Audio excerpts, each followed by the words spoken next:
What up, everybody? John should be on his way. You know, he's not here yet, but he should be on his way. And just so you know, this is the 300th episode on YouTube. I know we've had other episodes when it used to be Ustream, but we're celebrating number 300 today. So, I mean, we're not doing anything special. We hit like 500 or 1,000. We would definitely do something like huge live. I don't know what that'll be, but we'll do something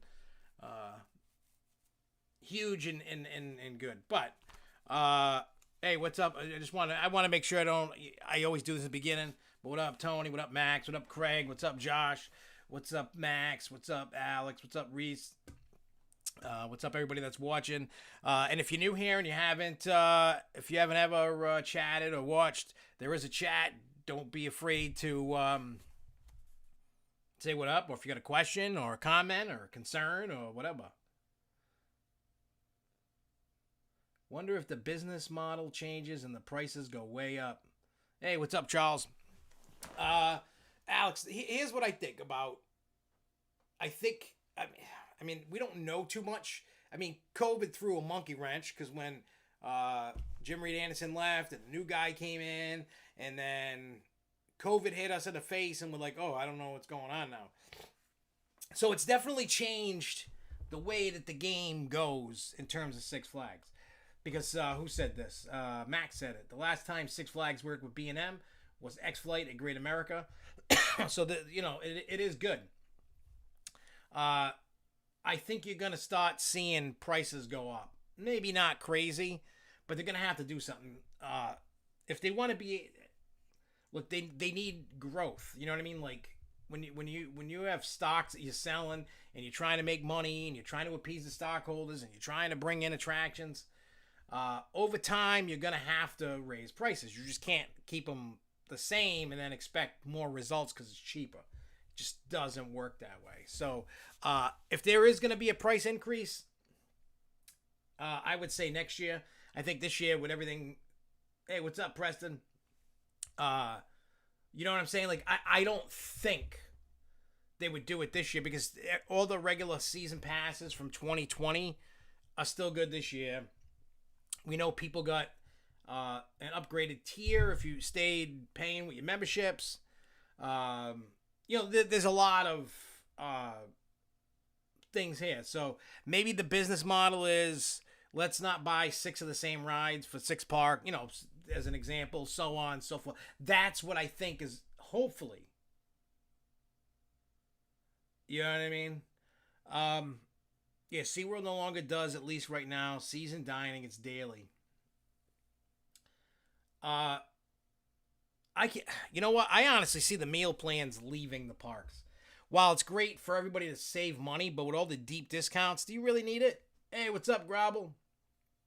Like, do you really need to have a season dining plan? You know what I mean? And a lot of times, I don't use the 2 meals. I'll change one of the meals to a snack or something. You know what I mean? No, I didn't change which account has mod. Why does Lindsay Yale Entertainment not have mod power? I don't know. I didn't change mod power. You're lucky I know how to hit the go live button. That's how much of a moron I am. But yeah, so I mean, I'm loving that. I'm okay if the meal plans go away. Look, I don't eat that much at the parks. I feel it's a weight. I mean, yes, I eat so I have fuel and I'm not sick and getting headaches and whatever. But I don't need to eat all day. If I'm in the park, if I eat 1 meal, a snack, and and have my drinks, I'm good. I don't need 2 meals. I don't need, or if I mean, here's the good news. I speaking of food and stuff, I've evidently hit a weight goal that I didn't know I hit because I never weigh myself. What's up, Infinite Cozes? The last time I weighed myself was last year or at the end of 19 or something like that, and I was like almost 250 pounds. On a whim, for some reason yesterday, I go, hey, I jumped on a scale at work. 218. So, yeah. That's because I just cut down what I eat. I don't change what I eat. So between COVID and now, I dropped like almost 40 pounds. You know what I'm saying? It's just cool. You know what I mean? So, hey, good for me. I did it. Without even really trying. Yep, Six Flags earnings today, which beat expect. Let's get into that. Hang on. Let me pull up what I got here on my computer here. With all the different stuff. Give me a second here. And then I'll give you the excuse me. Let's get into what today was the Six Flags announces second quarter 2021 performance. Now, there was Oh wait, I have it written down over here. Hang on. Where are you? So the people that predict before when the announcement comes, they they were predicting a loss of 13 cents per share, and what the hell is it? Oh, and 326 million. That the 9 analysts surveyed by Zacks expected 326 million and a loss of 13 cents a share. And shockingly, that's what was different. It beat the expectation, as I would like to say. Oh, you're on 102. Cool. The earnings report good, but impossible to with all the moving part comp. Yeah, there's a lot of moving parts of this, and I'm not going to read you the whole thing. We'll be here for 10 days. I'm just going to give you the highlights, okay? Most people, even including myself, don't understand all the stock stuff because I used to follow the stock market in the 90s when I would play around a little bit, but once I stopped playing around and all that, then I just kind of it went in one ear and out the other. Didn't pay attention, forgot all the stuff I learned, and you know how that goes. But anyway, so second quarter 2021 somebody's here, I don't know who, but somebody's barking up a storm.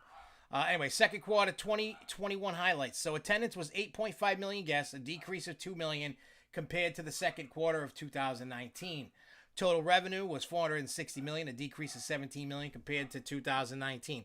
They're comparing everything to 2019. They're not really talking much about 20 because everybody was a bust for 2020. So net income was 71 million, a decrease of 9 million compared to the second quarter of 2019. Adjusted EBITDA was 170 million, a decrease of 9 million compared to the second quarter of 2019.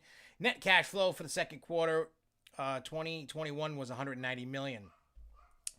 Now they break out the first half of 2021 highlights. So for the first half, up until the end of the second quarter, attendance was 9.9 million guests, a decrease of 2.8 million compared to the first half of 2019.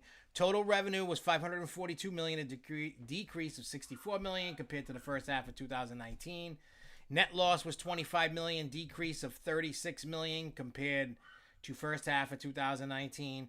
Adjusted EBITDA was 125 million, decrease of 23 million compared to the first half of 2019. Net cash flow for the first half was 95 million. So that's just like, the highlights of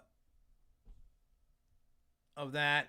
I'm going to get to the active pass base. Like I said, because they got 2020 season pass were extended through the end of 21. They offered members the option to pause payments on their membership throughout their time respective home park in 2021. They also offered higher tiered benefits to members that elected to maintain their payment schedule instead of pausing. So it said the company also began selling. It says the active base increased 65% as the end of the second quarter of 2021 compared to the second quarter of 2020. An increase 2% compared to the second quarter of 2019. Due to the change in reporting calendar, second quarter 2021 ended on July 4th instead of June 30th as it did in 19 and 20. As of June 30th, 2021, the active pass base was essentially flat compared to June 30th of 19. Active pass base of 6.3 million included 2.1 million members as the end of the second quarter of 2021, compared to the approximately 2.1 at the end of the second quarter of 2020 and 2.7 million members at the end of the second quarter of 2019. With almost no members continuing to pause their payments, the active pass base also included 4.2 million traditional pass holders at the end of the quarter of the second quarter of 21 compared to 1.7 million season pass holders at the end of the second quarter of 20. 3.5 million season pass holders at the end of the second quarter of 2019. So, and it says deferred revenue was 310 million as of July 4th, an increase 75 million or 32% from June 30th of 19. The increase in deferred revenue was primarily due to increased sales of season pass memberships in the second quarter of 21 compared to the same period in 19, and deferral of revenue from members and season pass holders whose benefits were extended through 21. They go on about what their liquidity is and balance sheet and and all that stuff, and the change of the report and the calendar and how they changed it. So I didn't see anything that stuck out like crazy. Maybe somebody else really dove into this. I didn't, and I'm still looking just to see if there's anything that stands out. I don't see anything.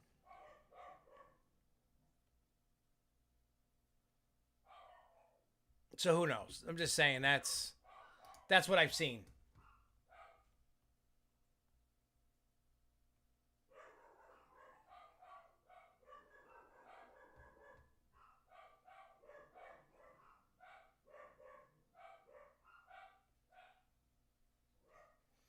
Yeah, Grabble, I agree. Six Flags wants more members because of the higher price points. Yeah, you're gonna get more money from that than you are a pass. I think if you, I guess you just gotta raise the prices up a little bit more. You know what I mean? Yeah, you said July 4th is now quarter 2. You know, the end. July 4th ended quarter 2. Somehow, whatever they do, you know what I mean? You know what I mean? There's so many. I mean, I didn't know you could change your quarters and stuff like that. You know. I agree with you, Lindsay. I think that's what it'd be. Yeah, Preston, I saw it said, hang on, let me read it. It says, quick question. Agawam had a town meeting with Six Flags about permits and whatnot. Could they be keeping most of the plans hush hush? Because I've heard some things from someone, but not seeing. I mean, we've all heard things. That's why I don't post things. You know what I mean? I'm not going to go and post things just to post things to get clicks. I don't do that. I think anybody on social media, YouTube, that does that is basically a bitch. You know what I mean?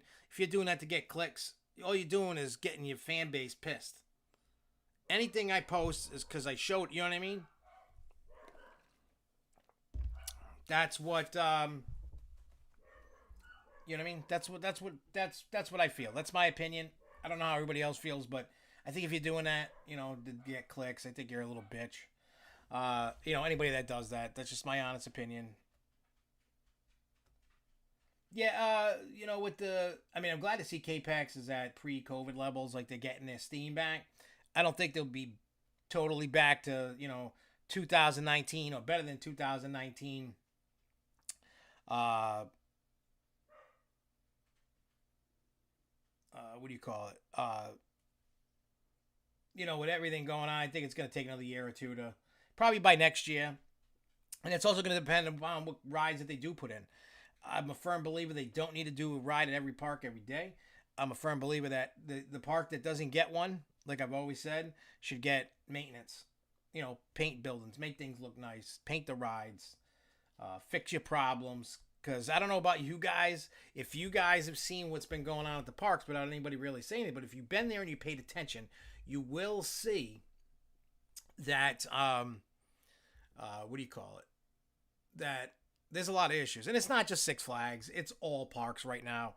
With all the COVID restrictions, everybody's short staffed, trying to get people into work and whatever. And the park's getting crazy. And I honestly think all parks should go back to limiting guests until they can fix their problems. You know what I mean? With the staffing issue. And I get it. This year's until they can get like a lot of people back. You know what I mean? Until they can get people back, I think they need to calm down a little bit. Like I know. Uh, I know people. I don't know about you guys. I'm sick of the every ride every year because I get it. You're buying rides on a deal. It's like going to Costco or BJ's or whoever. Sam's Club. Buy in bulk. I'm tired of buying in bulk. I really don't need it. You know what I mean? It's doing no good because then, I mean, hey, it's not my parks. It's not my money. I have no say in what goes on, and I will always support the park regardless if I like the ride or not. Um, wow, 150-minute wait for Cheetah Hunt? That's crazy. The parks are nuts. Everybody's understaffed. Everybody's trying to make do. the guests are getting like crazy. You know what I mean? Like fights, and we'll get into that in a little bit about like the fight at Six Flags New England over the weekend and stuff like that. It just people have this pent up aggression, and I hope it doesn't hurt the parks. But the parks are gonna have to do something, or all their capexes and ibitas and bibbity bobbity boos are gonna be all going downhill as the guest satisfaction drops, and people go, it ain't worth it. Like even I've gone, I don't want to go to a park on a weekend anymore. Just don't. You know what I mean? Way too busy for my liking. And I know if I go to Six Flags New England, even when I go, even on a slow day, I'm not riding a ton of rides. I'm going there to film stuff. I'm going there to hang out. I'm going to ride some rides, eat some food, people watch, clear my head, have a good time. Yes, Cedar Fair will give every park something. Doesn't mean a ride. Could be a festival, restaurant. Hey, I'm okay with that too. Even if it's not a ride. Maybe update a new theme for an area park, or update the theme for the park. Paint, landscaping, making sure the rides are good.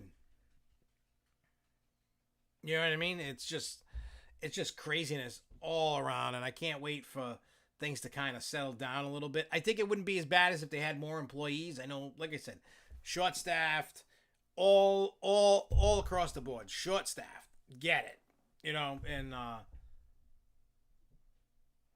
yeah, I figure let all the people that need to go to the park on a weekend go. Like when I come down in September to go to Halloween Horror Nights and stuff, I'm stuck, but I'll just go skip the line pass. I don't care. And skip the lines, because I know if I don't buy it, I'm not going to be able to ride a lot, because then there'll be virtual queue lines, and I know some of the rides down at Universal or wherever else we go will not have what we need. You know what I mean? It's just going to be crazy. It's going to be busy, whatever. I get it. Just when I could go, you know? So, is what it is. But yeah, I don't know, but I'm glad to see at least Six Flags go in the right direction with their quarter two. I didn't think, honestly, it was going to be that good. I really didn't. I don't know what you guys thought, but I didn't think it was going to be good. You know? Oh, I saw, speaking of mobile food ordering, I had never tried it before, ever, at any park. Nothing. Like, never. And when I was at the park a couple weeks ago, I noticed, what do you call it? They only had a few places. You know what I mean? That had it. So I don't know. Yep, double whammy. Short staff, attendance levels rising, and people have money to burn, so more people buying Fastlane Flash Pass. Yeah, Six Flags Fun. I don't know when they're going to announce. I do know for a fact, and we talked about it last week, they're not going to do a big unveiling like they did in previous years. It's just not going to happen. At least this year anyway. That was confirmed by Jeff Seifert from Fiesta, Texas there. Seabird. In any case, park president, Six Flags Fiesta, had said on a Reddit thing that they're not doing a whole. There's, you know, each park's gonna do their thing and whatever. You know, they got it all set up of who's gonna get what.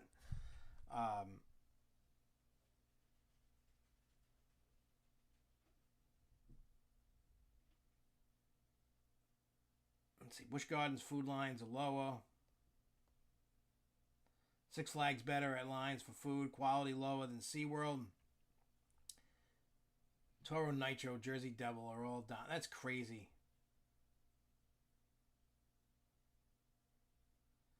Yeah, I know it's a work in progress, and I like that they have that, but I mean, I've heard so many horror stories, especially last year and even this year.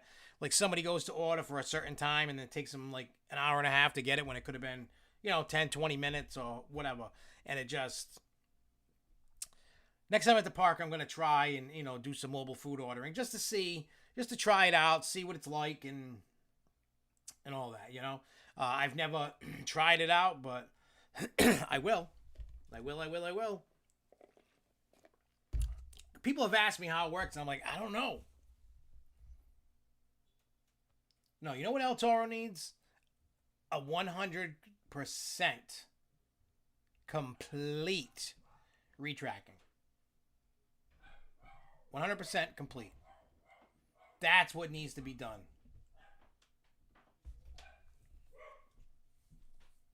You know? It's a hit and miss, to be honest. Yeah, it is.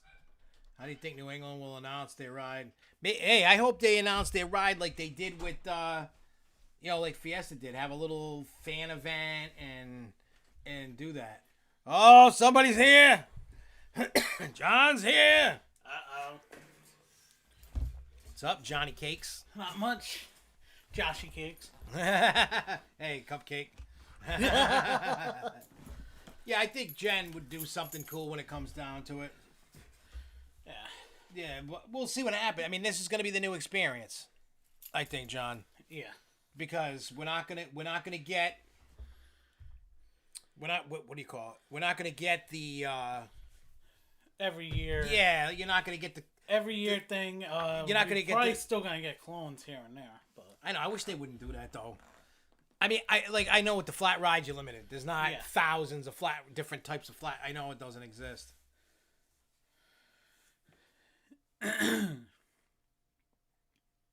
Oh.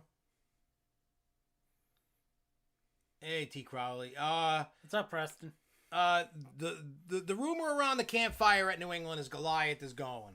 Yeah. Like that. I mean, I have no confirmation.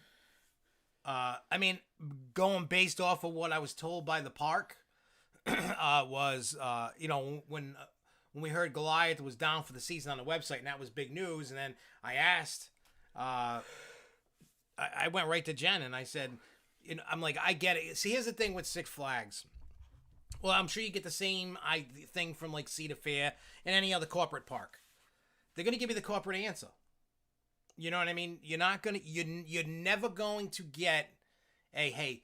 Well, I shouldn't say that because they've said, hey, we're gonna tell you something, but keep your mouth shut. It happens time to time, not all the time, not every year, but it does. Like, hey, we're gonna tell you something, but just shut up and don't talk about it on the Grove Show or post it anywhere. And I'm like, all right, yeah, I'll follow. You know what I mean? And that's how they know they can trust me, because anytime they tell me to shut up, I shut up just because it's out of respect. But yeah, I from what Jen said at the park, she said the ride is closed for the season and we haven't announced its future. Yeah, it's future and death. So it was basically, I mean, you always got to read between the lines. Now, could I be absolutely 100% wrong? Yes. I doubt I'm wrong, because who was the guy in 18 that figured out in 5 seconds that Supergirl was coming? Yeah. This guy right here. You know what I mean? Like, I figured that out. It was so easy. As soon as I got home, I typed in dun dun dun dun dun, and then boom, and I'm like, Supergirl, da da da.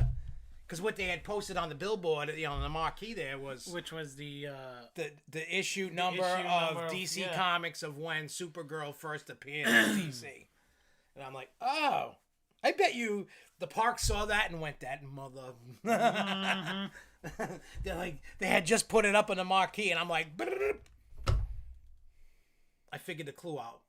But regardless, I believe it's going. And... what do you call it? That area, here's the rumor. I'm going to tell you the rumor.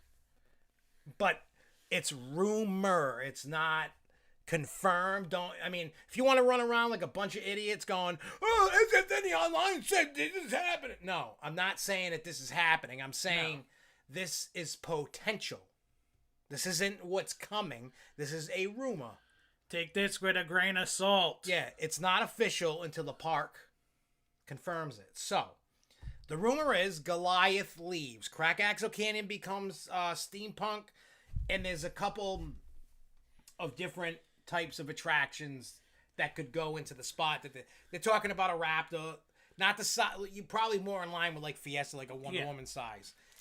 You would have to finagle things, but you could make it work. I heard rides up at the top like Houdini. I didn't hear about anything about Houdini itself, but I've been hearing rumblings that Tomahawk and Rodeo are going. Yep. But it's not confirmed. You know what I'm saying? You know what I mean? It's not confirmed.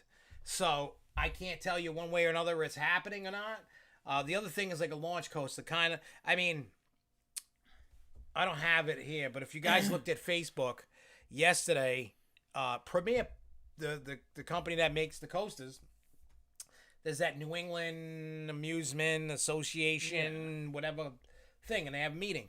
And Premier is, what do you call it, a sponsor. Yeah. And they, because it's at Six Flags New England, and usually, I know that they've been talking, so a lot of rumors have been swirling, maybe an Icebreaker clone. That could just mean nothing. They're just excited to go because they're a sponsor, and it could mean absolutely nothing. But I just want to make a point in case it becomes something, that we were on to something. We're not saying that it is, but... Could be on to something. Could have been on to something a few years ago. Who knows? The more and more I think about it, I'm leaning more towards a launch coaster. I'm also hearing a rumbling that Flashback, this is the last year of it. I don't know. We don't know anything because nothing's really being said. But yeah, that's the rumor. I mean, I made a rumor video, a prediction video. I don't remember what the hell I said in it. I don't remember. I'm gonna have to go back and rewatch what the hell. East Coast Races, if it is a premiere, that was something that I was actually doing some research on my own. But you know what? That could fit. Because like I was saying to you guys yesterday, I looked over the satellite. I screenshotted Google Earth, the piece of land in that area, and I was actually drawing on the computer the certain types of rides that there are. There's 3 models that Premier makes that can fit that plot of land. Oh, he's asking about trailers. You know the trailers you took a picture of? Yeah. Evidently, those are, from what I heard, the Holiday in the Park trailers, and they don't move. Oh, okay. I don't know. All right. But that's what I heard. But you saw something coming in covered, but... There was something... coming in. I mean, I would honestly love one of them Vekoma launch coasters. I would, too. To be honest. Like, I know Vekoma gets a lot of crap because of, like, Goliath and Flashback and stuff like that. But I think I would love a Vekoma launch. I really would. Because it looks so cool, like the trains that they've been, when they started debuting them and all that. So, I mean, Bermuda Blitz, East Coast races should go. Well, you know what? Not everything should go to Great Adventure. We should be able to get something cool. Well, think about it this way: Great Adventure has already got.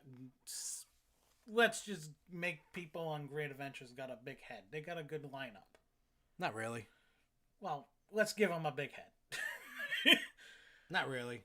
Everything that's at Great Adventure, the different models that are at Great Adventure. Yeah, they have a wide selection. New England doesn't have a wide selection, plus we're the boomerang capital of the world right now. Yeah. So, Australia probably was out here looking for their boomerang. Yeah, and you know what's funny, though? The rides that I complain about that are the crappiest rides in the park are down. Yeah. El Toro and Nitro. And Nitro ain't coming up until the state inspects it. Yeah, what happened with that? I don't even know what happened. I don't know, but I know there's been a lot of issues with the safety with the harness system and the locks or something like that. Oh yeah, I haven't heard none. I don't care anytime. The only time I get excited is when it shuts down. Yeah. I know I'm a jerk and I got like an attitude issue, but to me, I know everybody has an opinion. Everybody's got an opinion. They're like buttholes. Everybody's got one. You know what I mean? To me, Nitro and El Toro are overrated. El Toro used to be awesome. El Toro used to be awesome, but until they started building other different types of rides. Yeah, and it used to be... El Toro, if they actually were smart, they would just hybrid it. I mean, at this point, they probably should. They should, because they're saying... I heard El Toro... I saw somebody post something that El Toro's ready to go. Yeah. They're just waiting on the state. And I even made a comment on it. I said, wow, that was a fast, complete retrack. In other words, they only fixed whatever was... just put a Band-Aid on it. if that's the case. And you know what's going to happen. The state's going to know how quick that was and go, nope. Yeah. They're going to, you know the state's going to come on them, and Six Flags is going to, you know that, I'm telling, if after everything that just has happened with Great Adventure. And I feel bad because no park deserves no that. No park has, every park that's had issues, Great Adventure right now is the one that's having the most. Oh, yeah, and I feel bad for the park because John Winkle is the park president. He's such a great dude, and he's getting just constantly slapped all year between the Flume, El Toro, Nitro, Jersey Devil, whatever else could go wrong has been going wrong. And like I was thinking earlier, the Little Devil thing, they already know. They probably already know. They have to spend the money. They're getting bent over backwards right now with what's going to happen. They already know that something's coming down down the pike. The problem that's going to lie for Great Adventure is how much money will Six Flags actually give them. Is going to be the key. Yeah. To fix whatever else is wrong in that park. Yeah, they're going to have to. So Little Devil is being built now. Could it open this year? Yeah, but I doubt it. I doubt they're going to actually have the decency, the balls to actually try it right now. Yeah, they gotta make sure everything's down. You know what I mean? That's gonna be their event. Their new ride for 22 is gonna be the Little Devil for the kids. I don't see anything. Oh, you know what they should do? Because that was the Kidsopolis camp area. Why don't they call it the Devil's Playground? Yeah, that would be the perfect idea. Rename the area. Yeah, and just keep adding the kiddie rides back and call it the Devil's Playground, and everything's. If they were smart, change the name of El Toro. If they ever redo anything with El Toro, if they the RMC help with Intamin. Yeah. If they hybrid it, change the name of El Toro because they have the Devil's area, literally. Yeah. That's what El Toro basically is supposed to be. Well, with El Toro, it is like the riding of the bulls, but it's supposed to be in a sense of an area that was supposed to be with El Diablo and all that shit. Yeah, and then it just fell apart. El Toro, look, I don't want anybody thinking I'm just trashing. Because don't get me wrong, El Toro's not a bad ride. When I went, but maybe now if I go, maybe I won't hurt as much because I weigh. I don't know if you heard, I weighed myself and I'm at 218 now. Yeah, that's from scaring the shit out of everybody. Probably. But yeah, so what I'm saying, Nitro, I don't like baby rides, and what I mean by baby rides is ultra smooth, lack of ejector airtime kind of rides. Will I ride them? Yes. Will I love them? No. No. Of course I'm going to ride it. I'm at the park. I'm not going to not ride it. I'm just saying, to me, in my opinion, rides like that, like B&Ms for the most part, they're weak. They're not. I mean, I get it. The way that they do it, they're considered the Rolls Royce of roller coasters. Do you know how they actually quiet down those coasters? Oh, with the sand and the supports. I tell you that? I've known that. That's why New England's doesn't sound different, because they didn't do it. Yeah. I do like the B&M, what I call the B&M Raw. Yeah. I love that sound, but I don't get excited on the only rides I like by B&M are inverts. Yeah. Because they got the power, they got the balls, you know what I mean? Where did you see the trademark for steampunk? I haven't seen it, but I haven't looked. Yeah, I'm not a fan of flow to airtime. Then, when I when I look at rides, what I love. There are coasters I love that aren't full of airtime and stuff like that. Don't get me wrong. There's rides I love that have almost no airtime.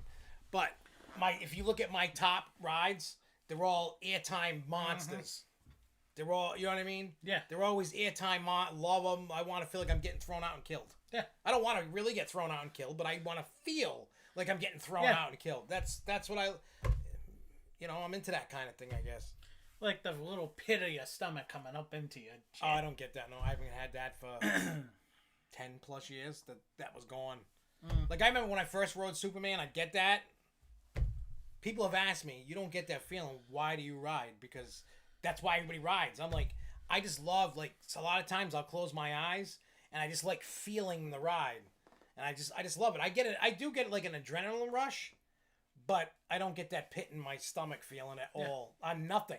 I bet you if I skydived, I wouldn't even get it. Well, I shouldn't say, because the only rides I get that on is like Flashback. Yeah. Which is totally opposite, so weird. It was on a website.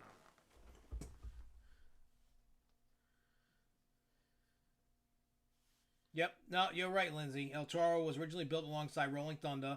I think of it was a Mexican Playboy town themed area. Golden Kingdom was built in a parking lot. Yeah.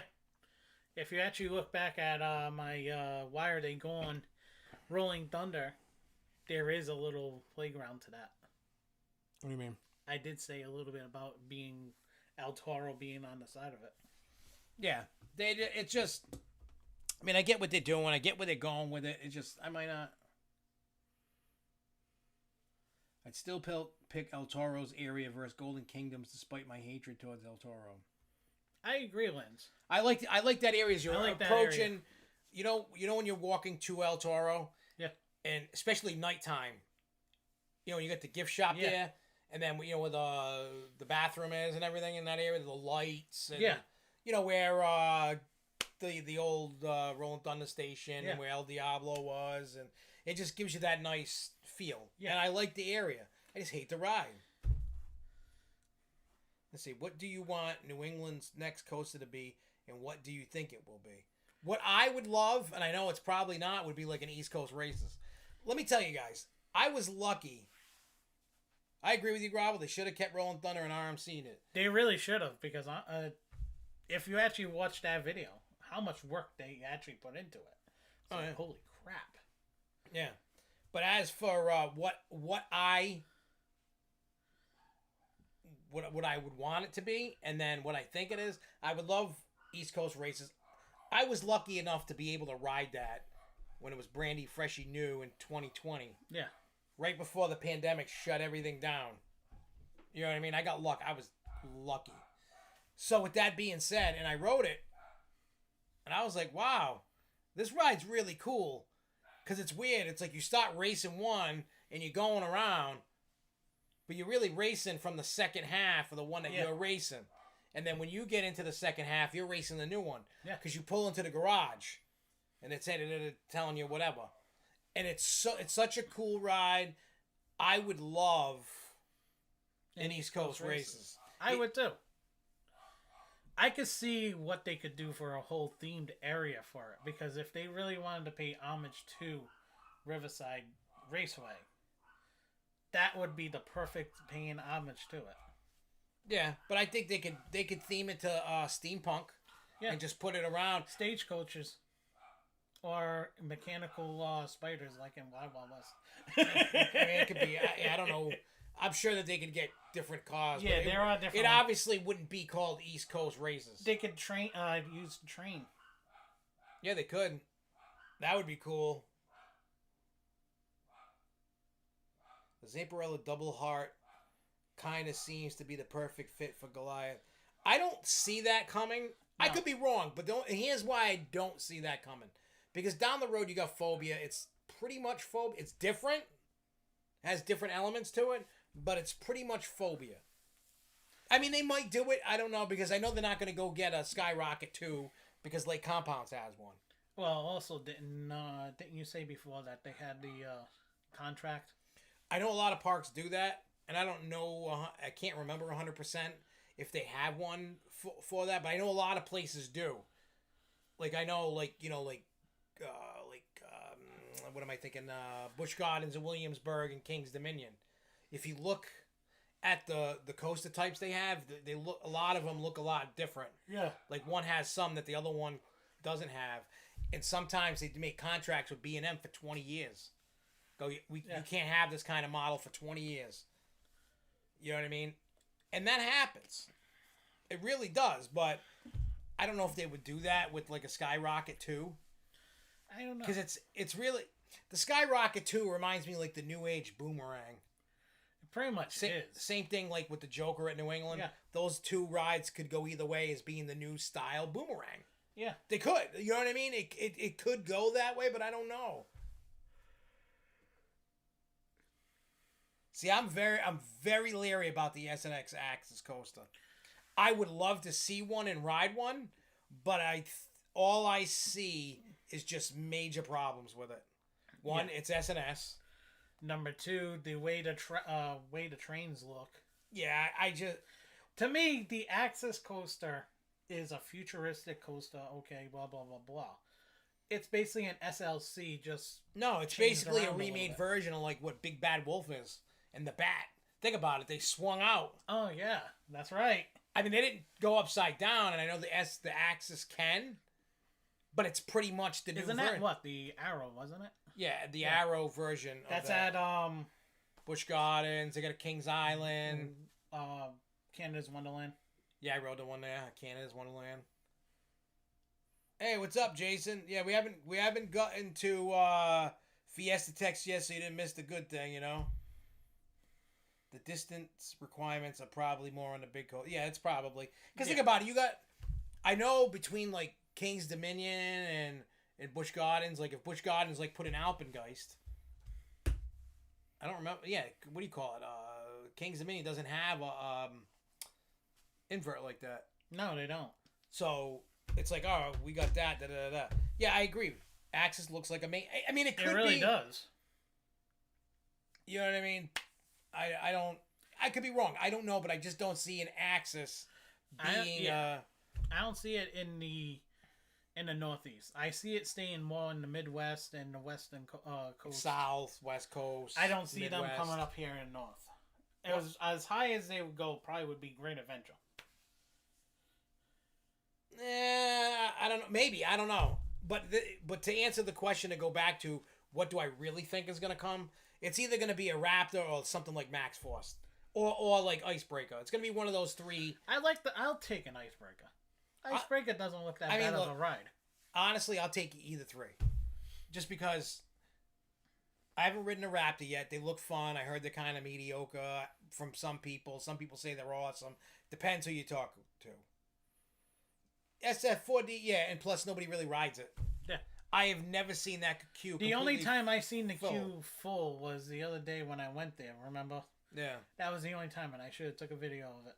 Yeah, because I've never. Because they were actually coming out, and they were right around where Crime Wave was. Wow. Yeah, I've never seen it full. But if they got a Max Force or any kind of launch, I wouldn't be upset about that. I would be okay with just because we would have a launch. I know I'm kind of. I'd even take Steel Curtain. Steel Curtain was badass, dude. I would take Steel Curtain. I know they have a lot of problems with it. You know, but that was also that's a prototype.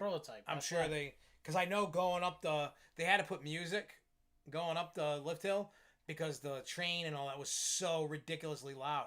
But for being that size, fun as hell. Loved it. Like I can't wait to go back to Kennywood and ride it again. I'd take one of those in a day. I'll take that or Max Force any day of the week. B&M launch wing coaster would be insane, but the only way you're going to get one of them is if Superman gets ripped out. There's just no space for it. If they do anything, if just quote unquote, let's just play the game. If they put a wing coaster at New England, that whole Crack Axle Canyon area would be completely redone because you'll have the coaster there. Well, there was a rumor going back. A couple of years ago. No, longer than that. We're talking like around 2012. That Icebreaker clone that opens before the original. I would laugh if that ever did happen. No, they were talking about removing Mind Eraser / the Riddler and putting like an X-Flight clone over there, and it would fit. It would fit perfect. You'd have to move it around a little bit and around the thing, but it would fit. But just let's play the game. If we got a wing coaster, and if we really wanted to play that game of, say, Cedar Point, making it our keyhole ride going over everybody in the entrance, we have the room. We know where it would go. Oh, yeah. It's just a matter of how would they actually really... Well, you know how they would do it? The station you would lose the upper half of crack axle. Which would make sense. Houdini, Tomahawk, Rodeo, gone. That bathroom, no, that would stay. They're not going to get rid of that. You would lose, obviously, Goliath. I don't think it would go all the way down there and come back, but you could utilize that area up and there. Then where the train is, make it go over the entrance. Where the train in Kentucky is, that whole area would be all Rockville, where Fireball is. No, that's way too big for that. Yeah. It's going to be small. Like X-Flight's not big. Either which way, but X-Flight was awesome. X-Flight was... That would be sick. I loved. Imagine if we could have a launched X-Flight. That would be sick. I would love it with the keyholes and everything. Yeah.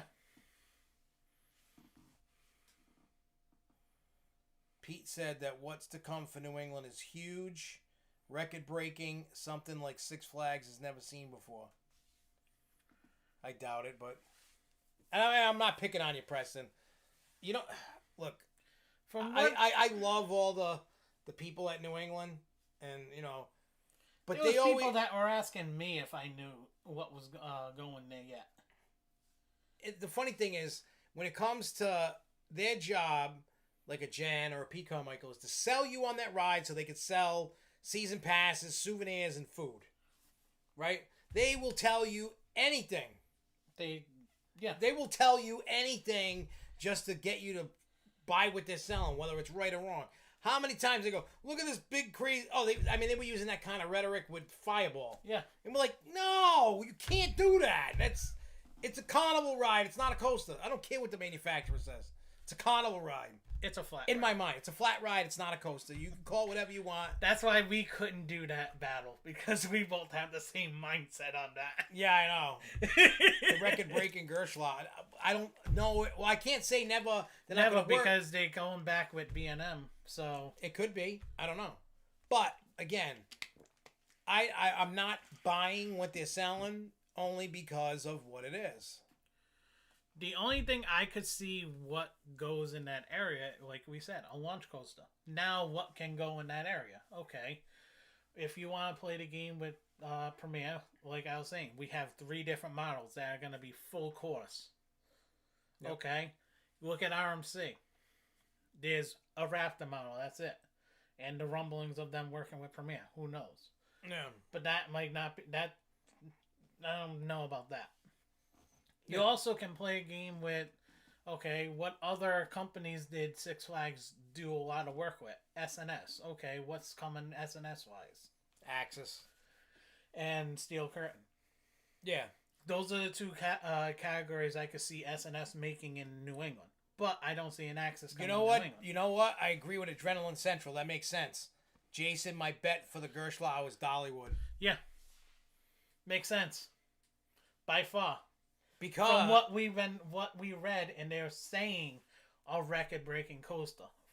Yeah, nobody knew what it was, what it is. They and didn't say nothing. Isn't what Gershlau is saying tallest they've ever made. Yeah, it's because what do you call it? The other one there, Silver Dollar City, got the launch spinny coaster. Yeah. So, well, sick. So maybe that's the coaster. I don't know if it is, but maybe that's the coaster. We know there is a coaster that is confirmed. We just don't know what it is going there at Dollywood. That's the thing. But going back to New England... No, it's Cedar Point's not getting the Gershlau. No. That's already been confirmed. Gravel, it's a family coat. Yeah, so it's not going to be record-breaking then. Mm. If it's a record-breaking Gershlau... They're going for big thrills, so that's out of record-breaking RMCs. We can, because RMC was talking about working with a lot of smaller parks to try and go record-breaking in their parks, especially with one of their models that they were looking at, which we think is dead, but I don't think it is. Oh, the T-Rex model. Yeah, T-Rex. Yeah, I don't think it's expensive. It's too expensive. Oh yeah, Time Travel is a Mac. That's right. I'm stupid. That's another company that we can see possibly coming to New England too. Because Mac works with Premier for their launches. So, yeah, there's so many possibilities. But my heart of hearts, and maybe it's because I just want it, it's going to be a launch, I think.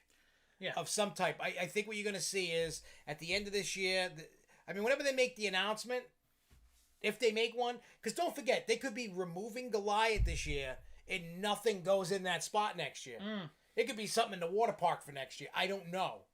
You know what I mean? Don't forget, we got that water park expansion that was approved at the end of 2018. That we don't know what's coming. We don't know, or the end of 19, whenever it was. No, whenever it was. It was 19.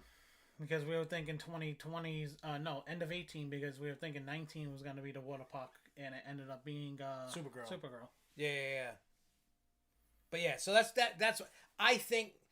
Hear me out on this, and it's something I said. And if it happens, by golly, the park actually listened to me. Yeah, because I kept putting it in their head, going, get rid of Goliath, get rid of Flashback. You can move Balloon Race to the upper deck. Because Balloon Race would fit the whole steampunk. It already kind of has that vibe with the lights and everything. Yeah.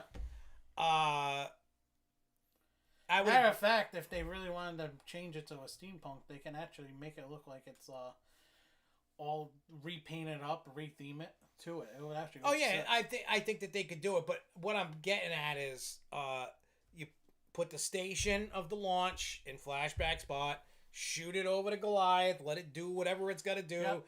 Have it come back. There you go. You can even... I mean, there's so many possibilities, so many things that you can do. What seems to be the trend now with a lot of coasters, too, is a lot of people walking underneath it now. Yeah, because they got that path. You don't want to block off. You got to have the circle. I hate dead ends.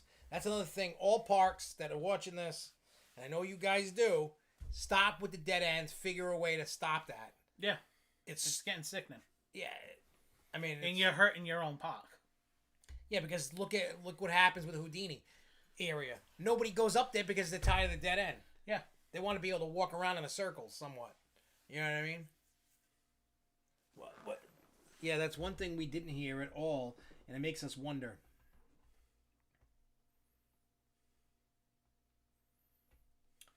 Yeah, that could be. Yeah, T-Rex, I don't think it's ever going to happen. I don't think it could happen. It could happen, but I don't think it will in the next 10 years.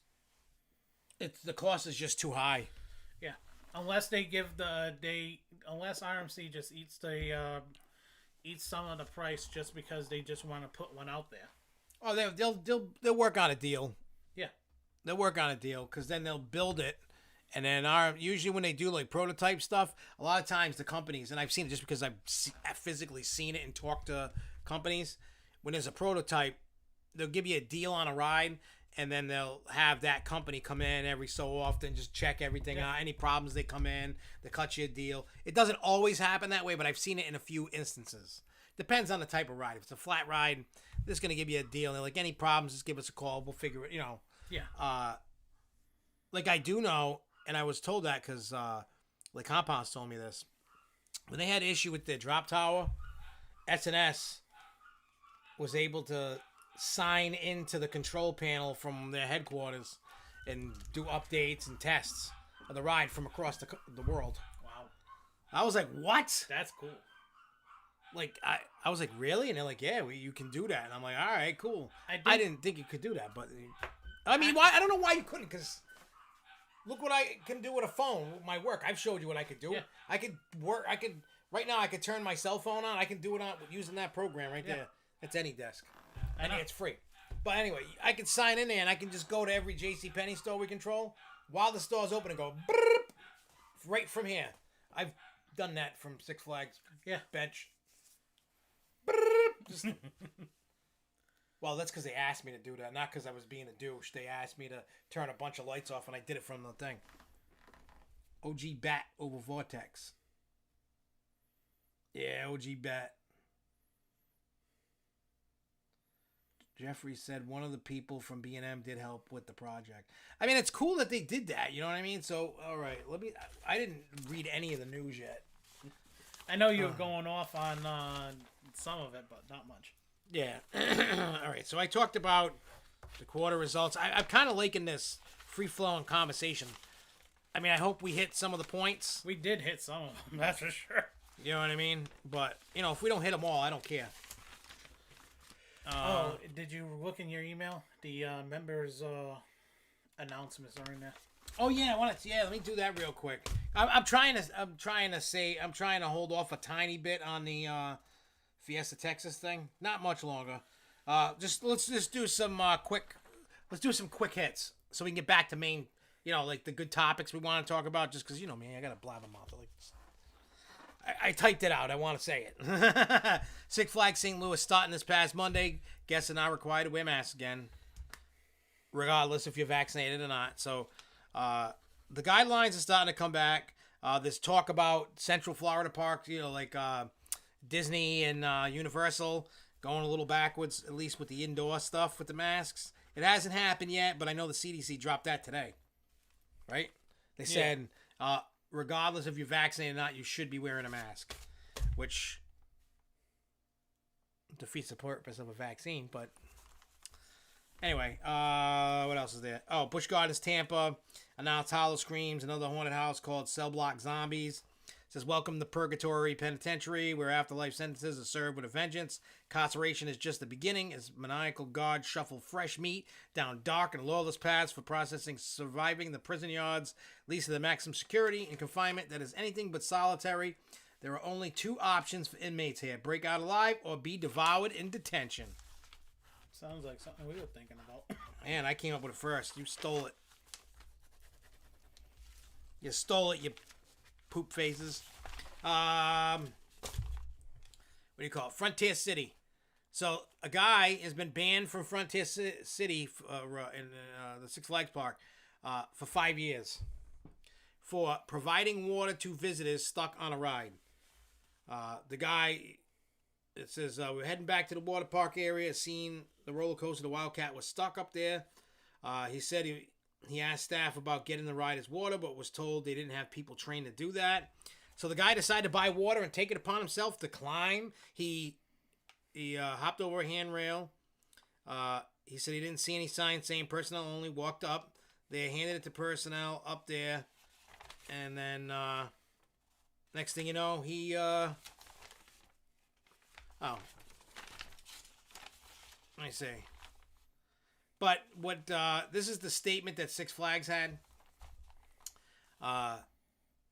Said the safety of our guest team members is always the highest priority. On Saturday evening, the Wildcat roller coaster performed a safety shutdown while on the lift hill. As the maintenance team was preparing to reset the ride, a guest scaled the safety fence, jumped onto the ride's catwalk, climbed the lift hill. The actions of this guests were unsafe and unwarranted, regardless of the intentions. Our team had the situation under control, and his actions put himself in danger, prompting our team to power the ride off, safely escort the riders down. Guests who chose to ignore the rules, violate safety protocols, are asked to leave immediately. The guy said him and his family had season passes that he now won't be able to use. He said he cares about visitors' safety and doesn't regret his actions. I'll take the punishment and I'll never go back. But Frontier said that his family's passes were not banned, just his. So he's just like, F the world and I'm not going. But he did become a little bit of a hero. Well, yeah, because he did. Look, I get it. There is safety. I may not necessarily climb because I'm not trying to get kicked out. I know the rules. If I saw something seriously bad, you know what I mean? Like the coaster stopped, there's an accident, people are dangling, bleeding to death.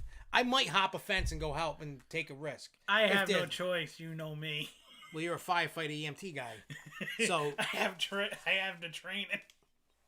I'd be like, look, I'm a da-da-da-da. Can I help you? Can I help assist? They might because you're qualified. They might not because they have if it's actually something that was brought up during a safety conference.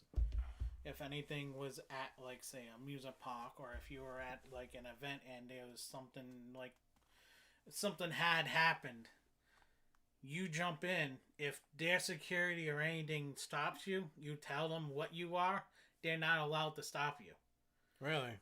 Yeah, they're not allowed to stop you because you have your medical training and you'd be acting under your own license, meaning my license as a medic.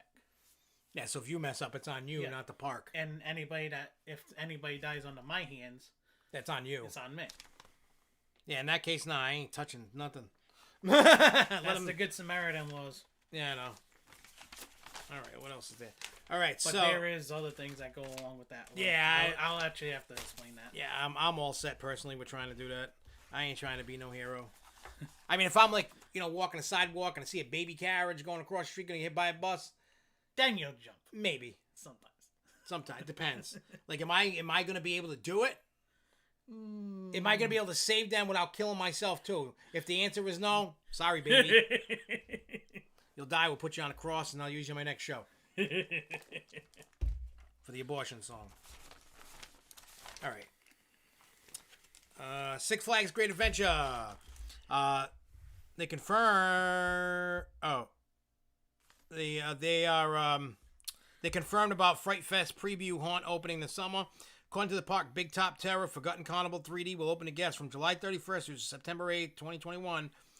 There will be an extra fee to experience the haunt where guests will stumble upon a forgotten carnival of rotten, collapsing tents and vicious monstrosities trapped in the netherworld.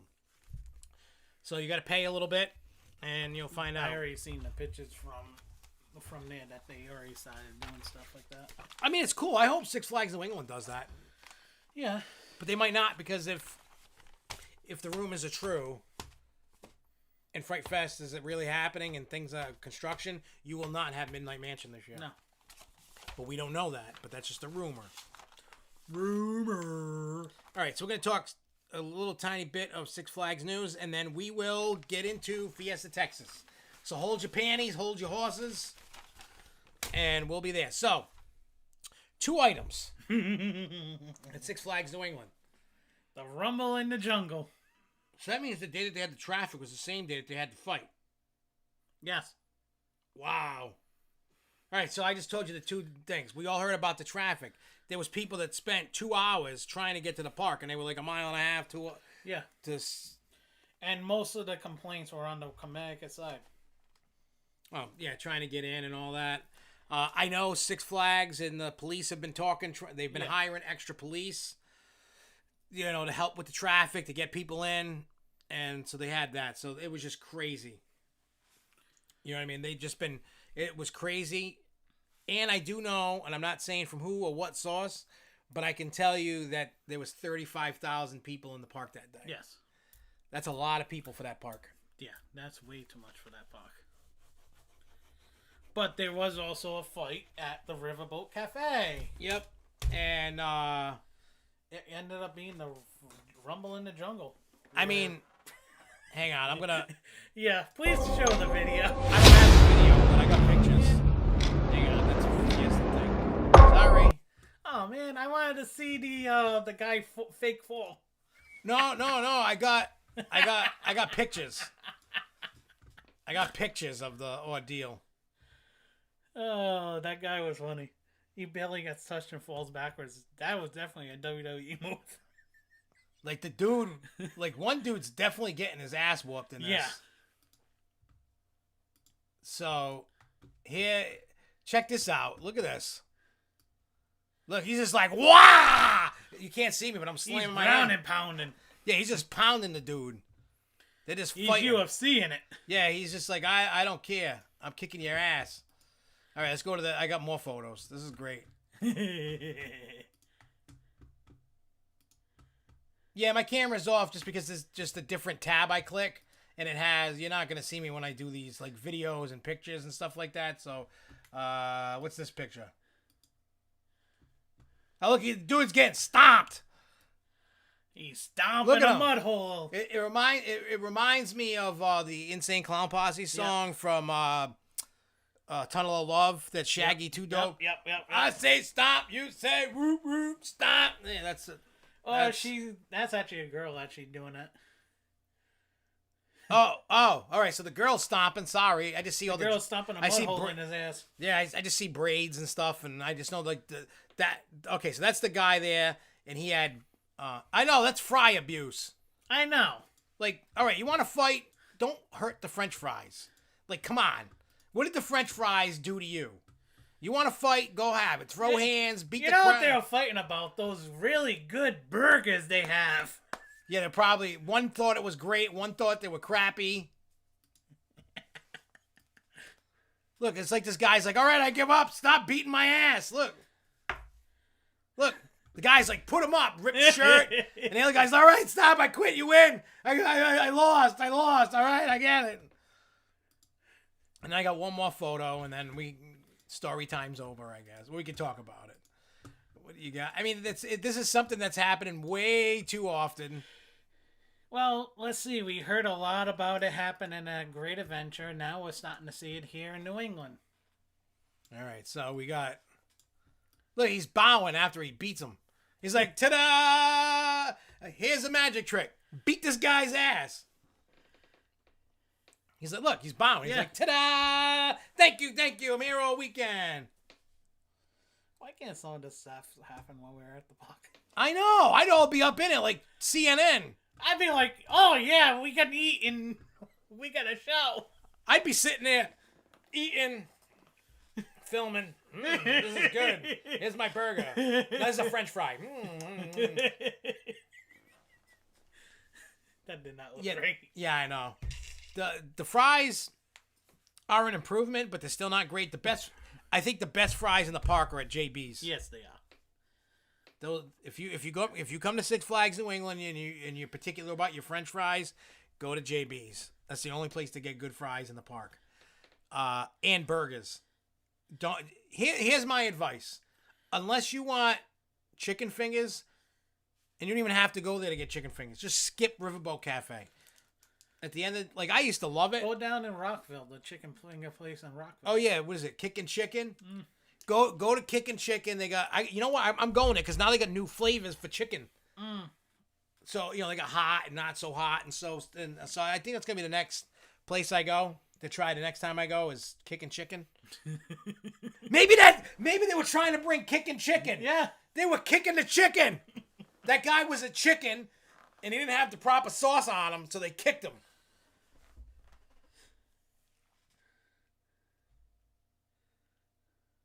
Yeah, you don't... I mean, even in the video, you can't tell who's involved with who.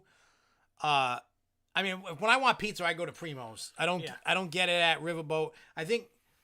Unless now the only time I'm going to Riverboat is if I want to get a wrap. Yeah. But I know you can get some wraps the only over time I at go to Take Riverboat 6. now is just to get drinks, if anything. Yeah, I think I'm done with Riverboat, to be honest. It's not. The beginning of the season was all right, and now it's just turned into. And I won't even eat Chinese food anymore, because the last time, like 19, it started going downhill already. The 1 year it was open, I ate there like 5 times, and out of the 5 times, only 2 times the food was like really good, like wow. And that's what kept the first time I had it, amazing. The next time I had it, crap. I'm like, all right, maybe one bad time. Next time I had it, it was great. Next time I had it, crap. I said, next time's going to be great. And I said, no more, done. I don't know. I haven't seen a full long video. The most I've seen was 22 seconds, and I didn't see any security in it. Well, don't forget, people just post whatever videos and they edit them out. Oh, yeah, but it's just, I didn't see any security, and I'm sure security did show up. Oh, yeah. The one thing I did notice with security with New England, they started having body cams too. So yeah, they're gonna need that, especially now. Yeah, it's just, I don't know. The whole thing is crazy, like, to me, because of, like, I get it. There's a lot of issues, like, with people right now. COVID, lost jobs, whatever, disrespect, whatever, however what causes the fight to go down. I don't know. I wasn't there to see it. I just saw between the pictures and the video, and I'm like, I don't know. They're just 2 people. Yeah, I don't know what Jen said, and I'm not really going to go. Hey, Jen, what happened? What's your, what do you think about that fight? You're going to get the corporate answer, so it's not.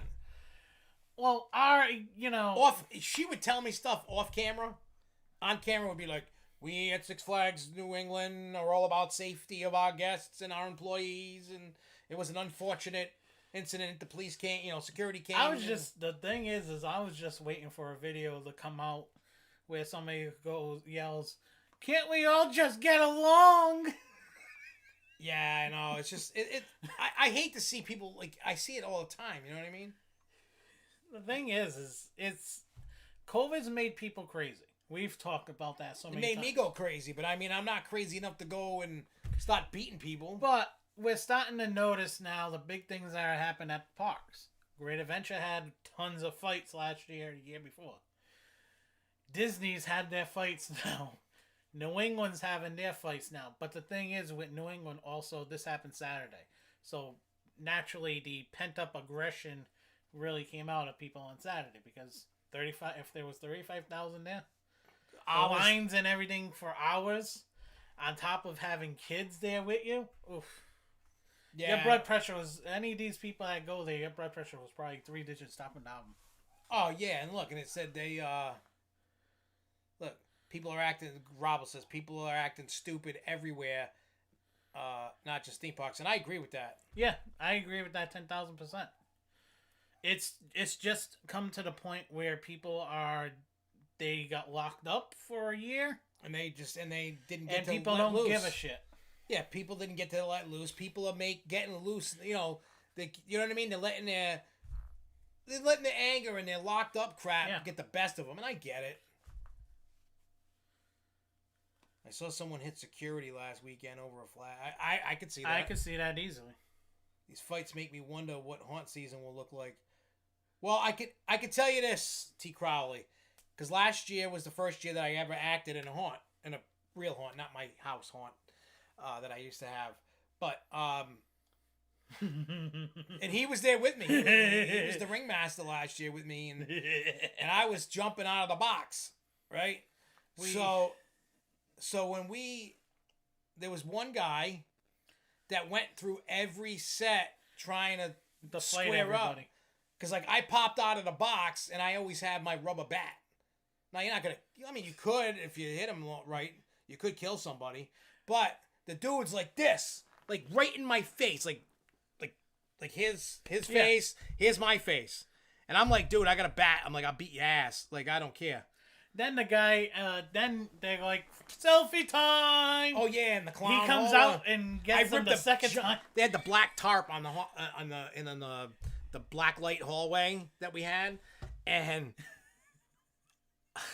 You made the guy fall on his ass. I did. I made the guy freak out, and then he ran. He did. He learned like a little bitch. Because we were scaring people, making them poop their pants and pee their pants, like on a nightly basis, multiple times.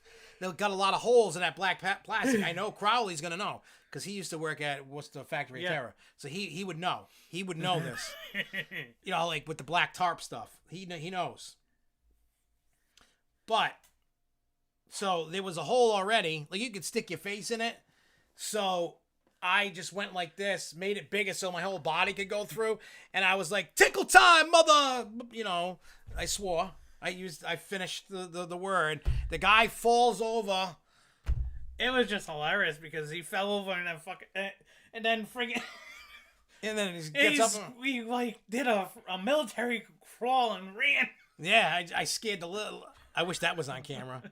I really do. That would have been a perfect thing on camera. Oh, imagine that. Dude tries to squares up and falls on the floor by being scared. That would have been like the bomb. But you know what I mean? That was the bomb.com. Anyways, that same guy went to the next set in the Purge set, and what do you know? Somebody got punched in the face and got a knot.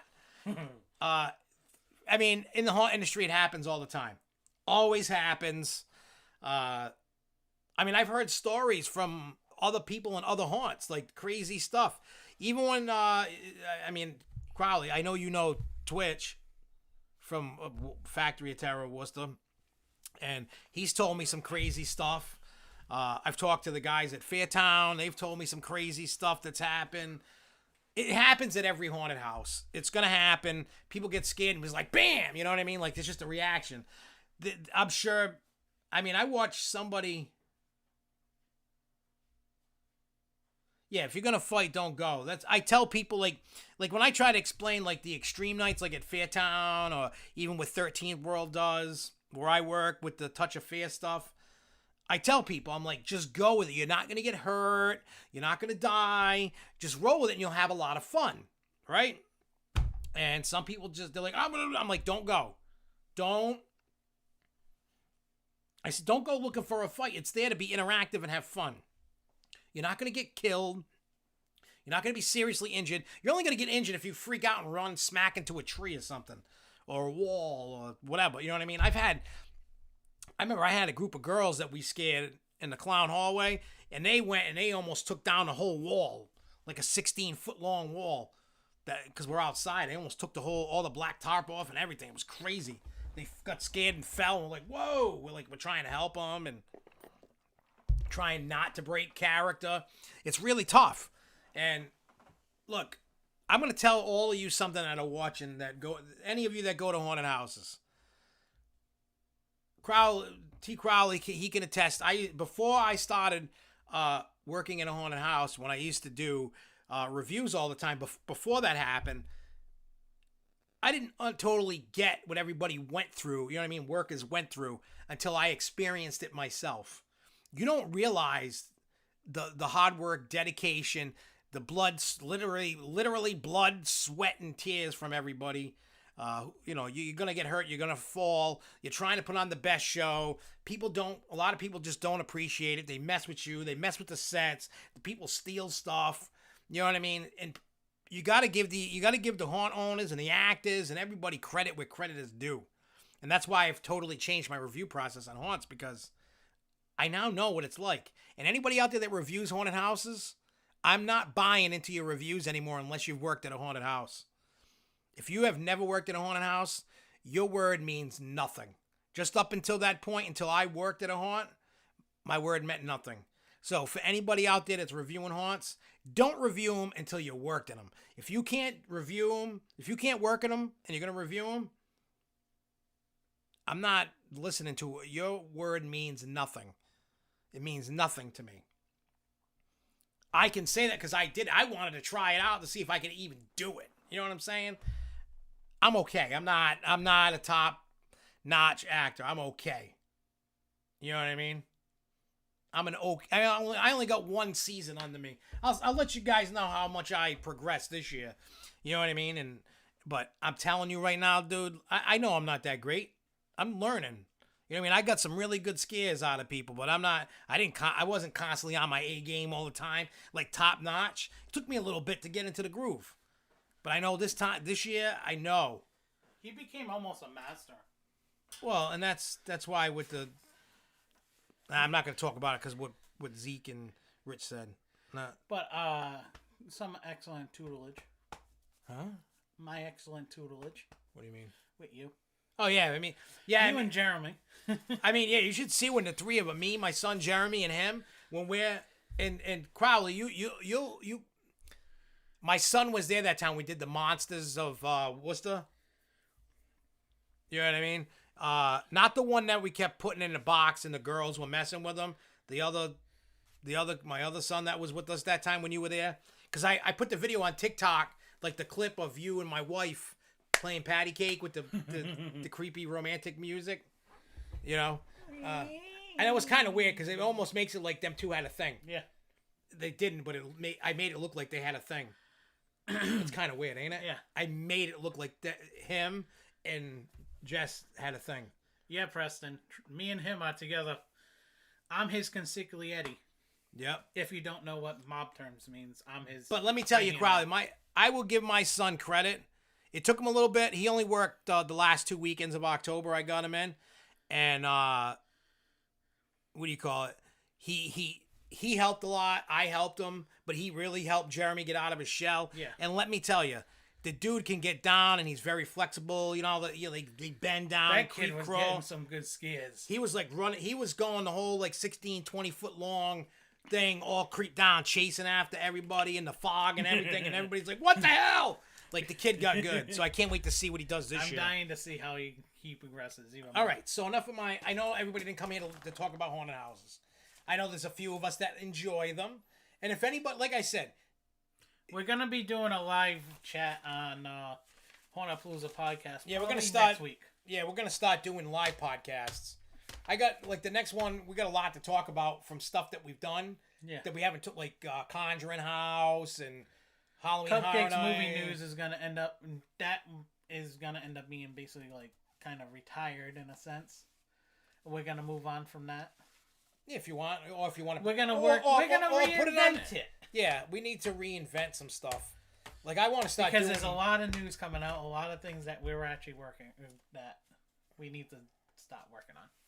Well, I can tell you when I know like the nights that it rains out, or if it's open when I'm not working, because I'm going to be working every Friday, Saturday, Sunday. It's open.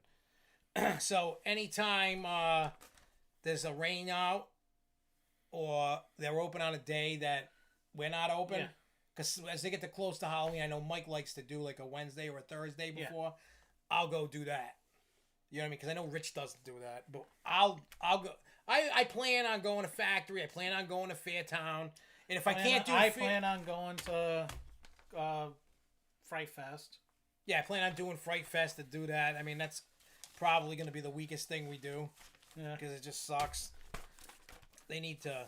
Then they need a revamp on their whole thing. I'm gonna probably do a live stream on SFNE Online Facebook when go to King Richard's. Yeah, we got to show that. That's pretty cool. But anyway, yeah, I like what Marcus said. Come for the coaster, stay for the spookies. Yeah. Yeah. Jay Kite was saying, what is he saying? To be honest, y'all, you made me watch some of your scary stuff and kind of like it. So thank you. Look, the only way to get over your fears is to just go do it. Yeah. So maybe, Jay, hear me out on this. Maybe working as a scare actor will help you get over. It might not. You might be like, I'm still scared. I plan on going to the Halloween strip club. And what Halloween strip club? Ooh. I mean, I don't really do strip clubs because the way I look at it is, why am I putting money in their undies or whatever, and I ain't getting none at the end of it. Why am I going to give her money and I'm not getting laid at the end? I'm going to be totally honest. Why am I giving her money to pay her bills and I get nothing in return? That grinding all over me don't do nothing. Actually, I know that it is a thing somewhere. I even forgot that was tonight. What? The 150 lapper. Where? Seacon Speedway. Oh. Put it this way. Everything is a thing. Everything is a thing. So a Halloween strip club wouldn't be... Oh, those are cool. That's what NASCAR cars used to look like back in the day. They got 5 NASCAR Cup Series drivers racing there tonight. Oh, that could explain it. I even forgot about it. No, this is something that they do. This is the first inaugural. They're doing 150 laps. Oh, was that the one that got canceled because of the rain, whatever? No. What was the one that got canceled? Was that last week? Modified race? Was that the weekend? No, the modified race is the end of this month, August. Oh, okay. That I'm going to again. Yeah, they're a legal... Yeah, but here's the thing. I'm not going to go cheat on my wife, so... if I was a single man... Maybe. Nah, I ain't paying for that. I don't know. One of my good music buddies once said to me, says, why don't you cut to the chase? Why take them out to dinner, take them to a movie, expect to get something, and then sometimes you don't. He goes, just go get a bunch of prostitutes and skip the... Yeah.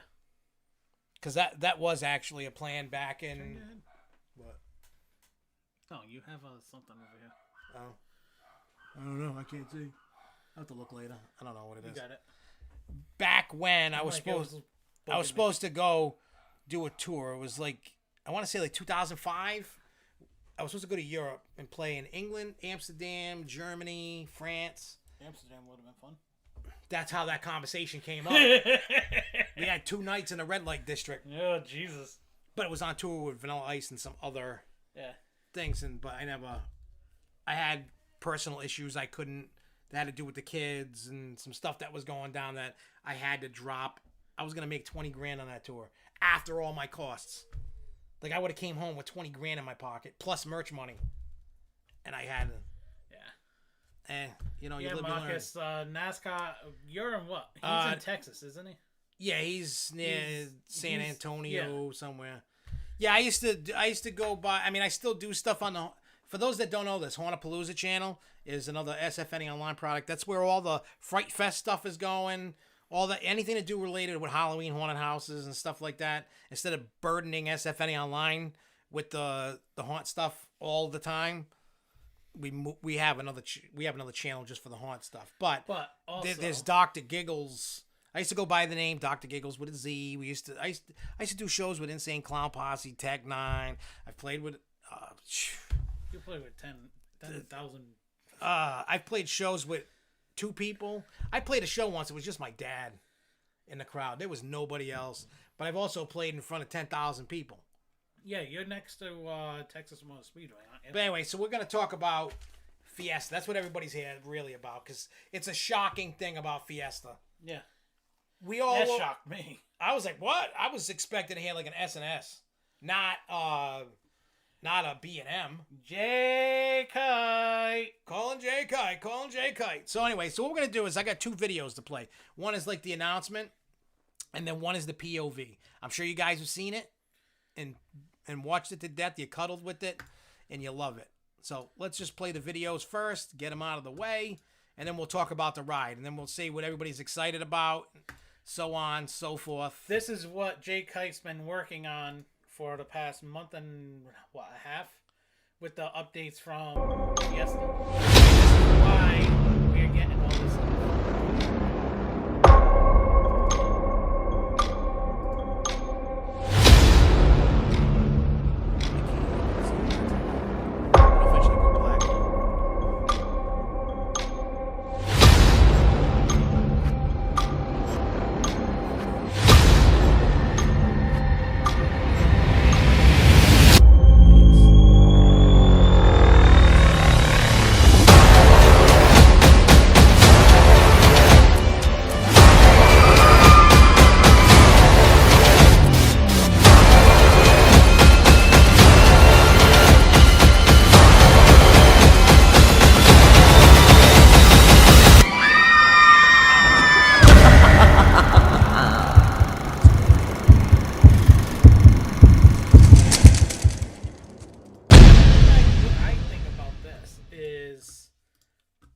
They're saying steepest dive, so that means they're going after Canada's Wonderland.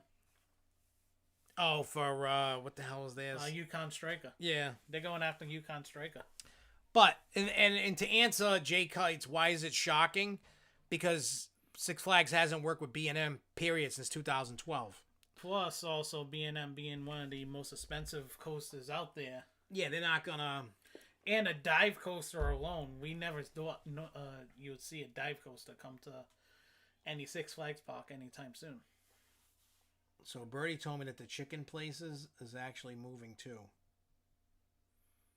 I don't know anything about because I haven't been to Fiesta yet, so I don't know nothing about Fiesta. But that's why it was shocking that they announced a B&M dive. I thought never in a million years. Because dive coasters is a Cedar Fair thing, it seems like. No, that was always SeaWorld Busch Gardens thing. They started. Yeah, that's right. I mean, in the United States. I don't know about overseas. I'm not. It just seems like Cedar Fair in the last 5-6 years. They added the one at Valraven. Yukon Striker. I think that's it. There was one more that they did add. No, I could have swore. I thought there was only 2 in this. Where's Max for when we need him? Yeah, Max. How many B&M dives in the Cedar Fair chain? I could be missing something, but I don't. All right, let me think. Kings Dominion doesn't. Kings Island doesn't. California, Great America doesn't that I know of. Unless you are right, there was 2. Because I know they worked with a lot more with B&M. So. Yeah, I remember a dive coaster years ago, but There has been a dive coaster in the surveys the last couple of years. Even as of last year, there was something coming up as a dive coaster. Yeah, I don't remember that at all. Mm. Yeah, but is Emperor a B&M? I don't. Yeah, I think it is. Yeah. It's a small B&M.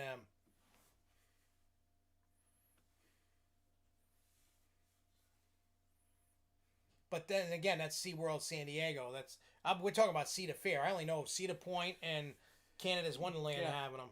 And then I know that, 2. Okay. 2. All right. Yeah. And then I know. All right. And then I was off by 1. And then I know Busch Gardens, Williamsburg, Busch Gardens, Tampa has they have Griffin and SheiKra. Yeah. And then now they'll have Emperor. That's what I was thinking was because Griffin. I was thinking Griffin was. Yeah, it's Busch Gardens. Yeah. So yeah. But Yukon Striker did this. Oh yeah, because Hang Time is Gerschlauer. Yeah. And I wrote that. It was actually fun. I liked it. The one thing is if you watch that POV again, if you watch that back, some of those elements, the way it looks almost like the same exact thing as Yukon Striker. Yeah, so let's open up the POV for those that. But I think this will actually be a little bit better than Striker because I think the problem with B&M, everything usually the parks just to keep it cheap, they just keep carbon copying everybody. But here's the POV of Dr. Diabolical's Cliffhanger. 7 seats across, 3 rows. Yeah, singing Jay. This is your project. We're proud of you to keep this going on for us with all your information from him. Yep. There we go. Ah! Yep, you're looking at that. Oh, I went upside down. Whee!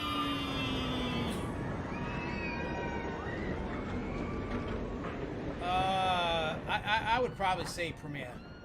That's honestly what I think. Preston. Premiere is definitely. It's not going to be a beat. I mean, if they want to put one in, they can. But I think they're going to go with a launch. I'm sticking with the launch. That's what I think is going to be their launch.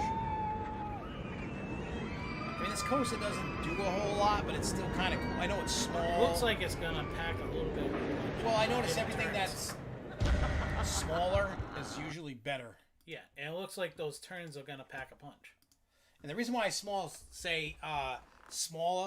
I'll give you the air race. I've ridden the bigger model that's always been at Coney, and then I've ridden the smaller model that's down at Casino Pier. I prefer the Casino Pier model. Smaller rotations, packs more punch.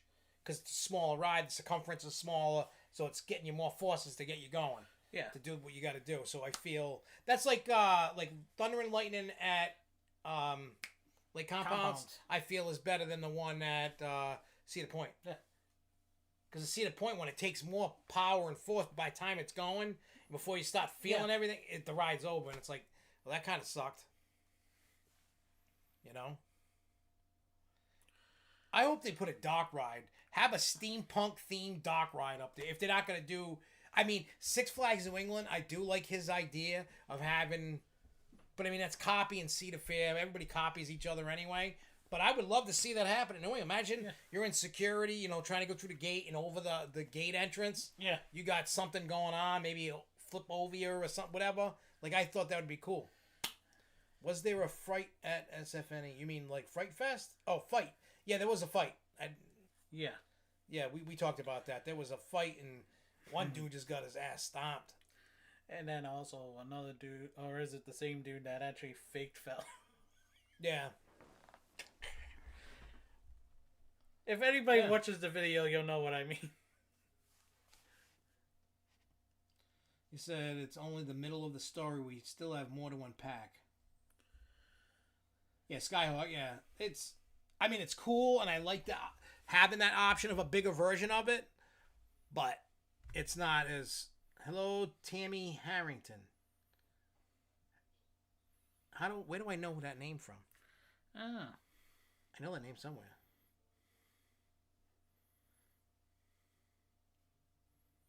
Well, here's the story, Adventures by Alex, about the fight. It was at Riverboat Cafe, which is the crappiest place to eat in the park. I'm officially calling. And then there were two guys that were battling probably over French fries or something. And they were trying to play kicking chicken with some chicken fingers or something, I think. I don't know. They were just fighting over something, but one dude got stomped. While one guy's beating, some girls trying to kick him in the face. It was crazy, man. It really was. I mean, I wasn't there. I didn't see it, but I just wish people would be a little bit kinder to it. I'm not saying you got to kiss each other's ass, but come on. I love how that caption the video, Massachusetts does not claim Springfield. Well, I mean, you look at it, it's really, it's not big like Boston, but it's still another city. And when you have the major cities, you always have, I don't understand why there's so many problems in cities versus like living out where I live in the sticks. You know what I mean? Now, I know minorities and stuff have a harder time affording stuff and getting jobs, and I'm not knocking them for that. I'm just saying I wish that they had a better way to do it. Something's got to give at some point. You know what I mean? You can't just keep doing the same. You know what I mean? Like torturing people all the time like that. It's just there's got to be a way. And, unfortunate based off of things in life. I get it. You know what I mean? I'm sympathetic to it, but I just wish there was a better way so that they just everybody out there could get along. Even our politicians in Rhode Island. I gotta show you this. Oh God. So, well, I don't know what Jeffrey promised us. More construction tours. Also, the people that attend the Roller Coaster Rodeo 22 be the first people to ride DDC, the dive coaster. And John, did you see the flatbeds? I can and can't say. So yeah, we'll leave it at that. But anyway, I don't know what you guys think about the coaster, the one going into Fiesta, Texas. It gives me hope finally. Dr. D. Dr. D is going to give you the D. He's going to give you the big D. D. He's going to give you the big DDT.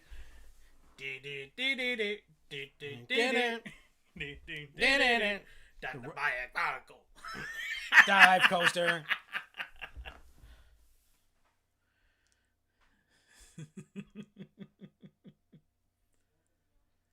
Green Live.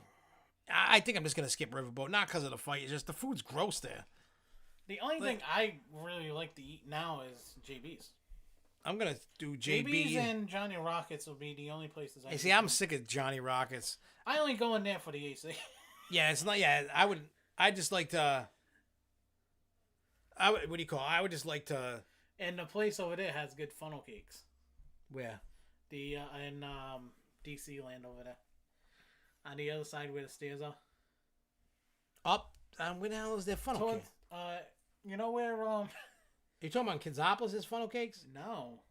In DC? In DC. Wait, I haven't seen it. You're coming down the stairs next to Superman near Scream side. Yeah. There's a... Oh, the Dippin' Dot stand. Yeah, there's a stand over there that has funnel cakes. Oh, I didn't even notice because I won't eat it. But yeah, so like I said, it's giving me hope for the future of Six Flags. Because this is honestly the first ride being announced by the new CEO in a sense. Yeah. Under the new CEO. Yeah, so we're going to see what happens. Hopefully he does good. So if this is any indication what we have to come with him, this is big. Yeah, and it should help. And it kind of is like a good indication as to what was already starting before COVID. Yeah, because I know from what I was told by park officials, like when they start a project, it's usually like 18 to 22 months, depending upon the size of the project, from beginning to open. Yeah. It's usually 18 to 22 months. Yeah. So these rides... But I'm not talking about that. I'm talking about before COVID started. Yeah. The roller coaster wars were starting. Yeah, and then they got kicked in the butt because of COVID. Because of COVID. If this is any indication where we're starting to go again, just to wake up people... Yeah, I know. It'd be nice. So we'll see what happens. But that's all I got for tonight. We're going to get out of here in a second or two. Thank you guys for watching and joining in with us on a 300th episode, which was pretty damn cool. 300! I know, right? I mean, that was cool, man. We'll be back next week. Same bat time, same bat channel. And we'll be, we'll keep you guys up to date on stuff. Keep checking Hornapalooza, the Hornapalooza podcast. Because we got Freestyle Fridays, y'all. Yeah, I re-edited the one with the Undertaker beat in it, and it sounds so much better. So I know you wanted to change some stuff. I mean, we could just change it. Yeah. But that one's going out Friday. But wait till you hear it. sounds so much cleaner. But you know, like how I got louder? Yeah. You can still hear me get louder, but it's not so punchy and extra loud. I brought the music up. I brought your vocals up in the beginning. Like, it's nice, and the whole thing sounds clean and good. You know what I mean? So there is a couple things that we can work on tonight. Yeah. So anyway, we're gonna get out of here. I gotta eat something. I'm starving. Thank you guys for watching. I'm gonna keep going on my weight loss journey some more. And come back next week for 301 episode. Oh yeah, we were gonna talk about the Rocky Point behind the tour of the park. We're gonna talk about that next week because next week is what we're calling Rocky Point weekend. I gotta work with Charles to for a Turnstile Tuesday. I can tell you the tour video is 40 minutes long. That's how much awesome goodies are in it. And I can tell you the Why Are They Gone video will probably end up coming around 10 to 15 minutes.